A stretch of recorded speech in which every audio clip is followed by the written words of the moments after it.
Sejarah terciptanya kertas. Bab 1.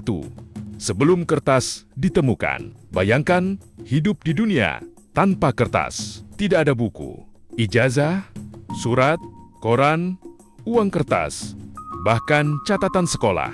Padahal, sejak ribuan tahun lalu, manusia sudah memiliki kebutuhan untuk menyimpan informasi. Bangsa Mesopotamia menulis pada lempengan tanah liat. Bangsa Mesir menggunakan papirus. Ada pula yang menulis pada batu, kayu, tulang, dan kulit hewan. Masalahnya, semua media tersebut memiliki kelemahan. Batu terlalu berat, tanah liat sulit dibawa, kulit hewan membutuhkan biaya dan proses pengolahan. Sementara papirus tidak tersedia di semua wilayah. Manusia akhirnya membutuhkan media yang lebih ringan, murah, dan mudah diproduksi. Dari kebutuhan inilah perjalanan panjang menuju kertas dimulai. Bab 2. Jejak kertas paling awal. Banyak orang mengira kertas muncul begitu saja pada tahun 105 Masehi. Padahal, bukti arkeologi menunjukkan bahwa bahan yang menyerupai kertas sudah digunakan di Tiongkok berabad-abad sebelum masa Cailun. Fragmen awal ditemukan di sejumlah situs dan diperkirakan berasal dari sekitar abad kedua sebelum Masehi. Kertas pada masa itu tentu belum seperti kertas modern. Teksturnya lebih kasar dan dibuat dari serat tumbuhan atau bahan tekstil. Serat tersebut dihancurkan, dicampur dengan air, lalu dibentuk menjadi lapisan tipis dan dikeringkan. Sederhana, tetapi konsep dasarnya sangat revolusioner. Manusia akhirnya memiliki lembaran ringan yang dapat digunakan untuk menulis. Bab 3. Cailun, tokoh yang mempopulerkan kertas. Sekitar tahun 105 Masehi, seorang pejabat istana dinasti Han Timur bernama Cailun melaporkan teknik pembuatan kertas kepada Kaisar He. Karena itu, Cailun sering disebut sebagai penemu kertas. Namun, fakta sejarahnya lebih menarik. Cailun kemungkinan bukan orang pertama yang menciptakan bahan seperti kertas. Perannya lebih besar dalam menyempurnakan dan mengembangkan proses pembuatannya. Bahan seperti kulit pohon, serat tanaman, kain bekas, dan bahan lainnya diolah menjadi bubur serat, kemudian dicampurkan dengan air. Campuran tersebut disaring menggunakan cetakan atau saringan halus. Air dikeluarkan. Serat yang tertinggal membentuk lembaran. Setelah dikeringkan, jadilah kertas. Teknik tersebut kemudian berkembang dan digunakan semakin luas. Bab 4. Kertas mengubah cara manusia menyimpan pengetahuan. Disinilah dampak kertas mulai terasa. Sebelum kertas, membuat salinan tulisan bukanlah pekerjaan mudah. Bayangkan, harus menyalin sebuah buku dengan tangan dari halaman pertama sampai halaman terakhir. Membutuhkan waktu sangat lama. Kesalahan sedikit saja bisa mengubah isi. Dengan kertas yang lebih ringan dan relatif mudah diproduksi, aktivitas menulis dan menyalin menjadi jauh lebih praktis. Surat dapat dibuat, catatan pemerintahan dapat disimpan, pedagang dapat mencatat transaksi, ilmuwan dapat menyimpan hasil penelitian, dan pengetahuan dapat diwariskan kepada generasi berikutnya. Kertas perlahan berubah dari sekadar benda menjadi alat penyimpan memori manusia. Bab 5. Kertas keluar dari Tiongkok. Selama berabad-abad, teknologi pembuatan kertas berkembang di Tiongkok.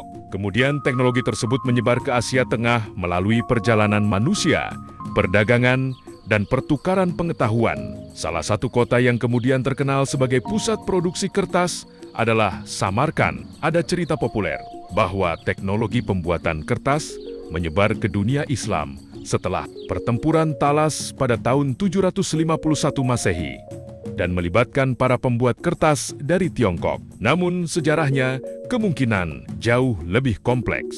Penyebaran teknologi tidak terjadi hanya karena satu pertempuran. Kontak perdagangan dan perpindahan manusia juga memiliki peranan besar. Yang jelas, setelah teknologi tersebut masuk ke Asia Tengah, perjalanan kertas semakin jauh. Bab 6.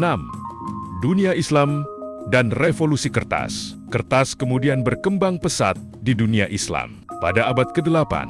Dan sesudahnya, produksi kertas mulai berkembang di kota-kota besar. Salah satu yang paling terkenal adalah Baghdad. Kota ini berkembang menjadi pusat ilmu pengetahuan, buku, karya filsafat, matematika, astronomi, kedokteran, dan berbagai ilmu lainnya ditulis serta disalin. Kertas membuat proses tersebut menjadi jauh lebih mudah. Bayangkan, seorang ilmuwan menulis sebuah penemuan. Tulisan itu dapat disalin. Salinannya dikirim ke kota lain. Kemudian, disalin lagi. Pengetahuan bergerak dari satu tempat ke tempat lainnya. Karena itu, kertas ikut berperan dalam berkembangnya tradisi keilmuan di dunia Islam. Bab 7, kertas bukan hanya untuk menulis. Ini salah satu bagian yang menarik. Kertas ternyata tidak berhenti sebagai media tulisan. Di Tiongkok, kertas kemudian digunakan untuk berbagai kebutuhan, termasuk uang kertas. Penggunaan uang kertas berkembang pesat, terutama pada masa dinasti Song. Sebelumnya, transaksi dalam jumlah besar membutuhkan logam seperti koin yang berat. Bayangkan, membawa sejumlah besar uang logam dalam perjalanan jauh. Dengan uang kertas, transaksi menjadi jauh lebih praktis. Artinya, kertas bukan hanya mengubah pendidikan dan ilmu pengetahuan. Kertas juga ikut mengubah sistem ekonomi. Bab 8. Kertas bertemu mesin cetak. Kemudian datang sebuah revolusi berikutnya, percetakan. Di Tiongkok, teknik pencetakan menggunakan blok kayu sudah berkembang jauh sebelum percetakan modern Eropa. Kemudian pada abad ke-15, Johannes Gutenberg mengembangkan sistem percetakan dengan huruf logam bergerak di Eropa. Kertas dan mesin cetak menjadi kombinasi yang luar biasa. Satu tulisan kini dapat dibuat menjadi banyak salinan. Buku dapat diproduksi dalam jumlah jauh lebih besar. Informasi menyebar lebih cepat. Pengetahuan tidak lagi hanya berada di tangan segelintir orang. Dan perlahan, masyarakat memasuki era baru. Bab 9. Kertas membantu melahirkan dunia modern. Dengan berkembangnya percetakan, buku, surat kabar, dokumen pemerintahan, peta, dan berbagai publikasi mulai berkembang. Pendidikan semakin luas. Ilmu pengetahuan semakin mudah disebarkan.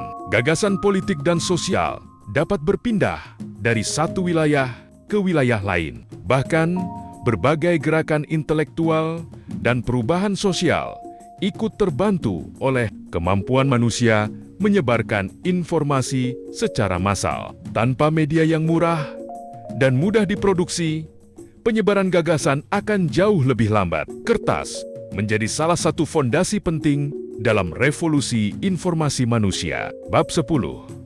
Kertas di dunia modern. Hari ini kita hidup di era digital. Smartphone menggantikan banyak fungsi buku. Internet menggantikan surat. Cloud menggantikan sebagian arsip. Tetapi, kertas belum menghilang. Kita masih menggunakannya untuk buku, dokumen, kemasan, uang, arsip, pendidikan, dan berbagai kebutuhan sehari-hari. Menariknya, sesuatu yang sudah berusia lebih dari 2000 tahun masih bertahan di tengah teknologi digital. Karena kertas memiliki satu kelebihan yang sangat sederhana. Kita bisa menyentuhnya, membawanya, menyimpannya, dan membacanya tanpa listrik. Bab 11.